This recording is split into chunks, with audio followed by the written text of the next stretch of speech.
Uyu munsi tugiye kugaruka ku ngingo eshatu. Ingingo ya mbere turi bugarukeho, ubwiza si igikorwa ahubwo ni akamenyero.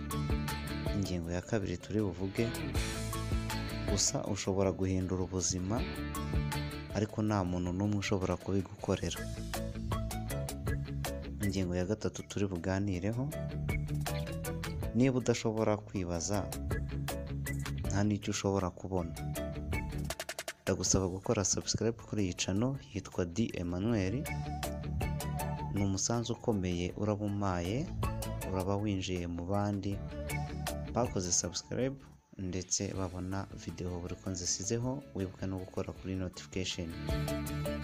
Ingingo ya mbere rero tugiye kugarukaho, ubwiza si igikorwa cyangwa se si icyakozwe ahubwo ni akamenyero. Ni ukuvuga ngo iyo ukoze ikintu akenshi ubwa mbere kirakugora, ugasanga nta bwiza kigaragaza, ariko uko ugenda urushaho gukora buri munsi, kuko uragenda niko ugenda umenya byinshi bitandukanye ku cyo uri gukora, bigatuma ubwiza bwacyo bwiyongera. Ntabwo wakora ikintu bwa mbere ngo gihite kigira ubwiza, ahubwo kenshi bituruka ku guhozaho n'akamenyero umaze kubigiramo. Ibyo ngibyo bihuriye hamwe nibyo bitanga ubwiza bw'ikintu runaka ushaka.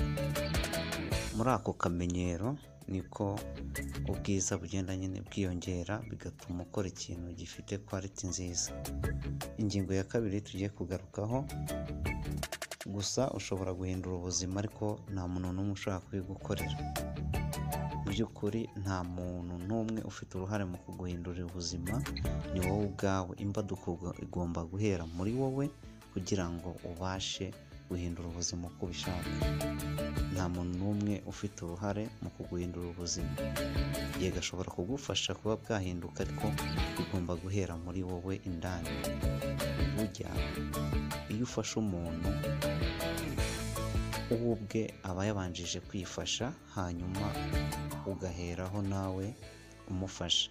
Ntabwo ushobora gufasha umuntu muri we atumva yuko agomba kwifasha. Niyo wamufasha nta kintu byamumarira, n'ubundi byarangira bibaye zero. Ahubwo arabanza akifasha, hanyuma ubwo bufasha umuhaye kuko nawe yabifite mu bushake, hanyuma ukagira icyo bumumarira. Ingingo ya gatatu, niba udashobora kwibaza nta n'icyo ushobora kubona. Akenshi ibibazo byose ufite ubanza kubyibaza ndetse ukanisubiza. Mbega ni hahandi ukoresha umutimanama wawe mu kwibaza ibibazo ukanisubiza, hanyuma ugakuramo ikintu kizima gifatika. Byose biba byaturutse kuko wabanje kwibaza, ese iki kiramara iki, iki ntagikoraho iki. Mbega uribaza hanyuma ukagira icyo ubona biturutse mu gusubiza ibibazo ufite. Ndetse ujya wumva yuko na ba rwiyemezamirimo n'abandi bafite icyo bagezeho babanza gusubiza ibibazo sosiyete ifite. Urumva ko babanza kwibaza ku bibazo sosiyete ifite, hanyuma bakabona kubisubiza. Nawe rero niba ntacyo wibaza nta n'icyo ushobora kubona. Ni ukuvuga ngo ibyo tubona bituruka mu bibazo tugenda twibaza, ndetse n'ibibazo tugenda duhura nabyo nibyo rimwe na rimwe biduha icyo dukwiriye byaturutse muri ibyo bibazo. Ndagusaba gukora subscribe, hanyuma tugane no ku zindi ngingo zikurikiyeho. Yikore none ntuzacikwe n'izindi ngingo.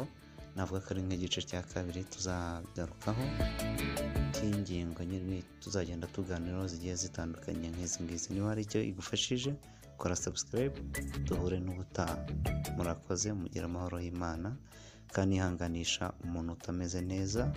Ubuzima nuko buba bumeze, bugenda buhindagurika.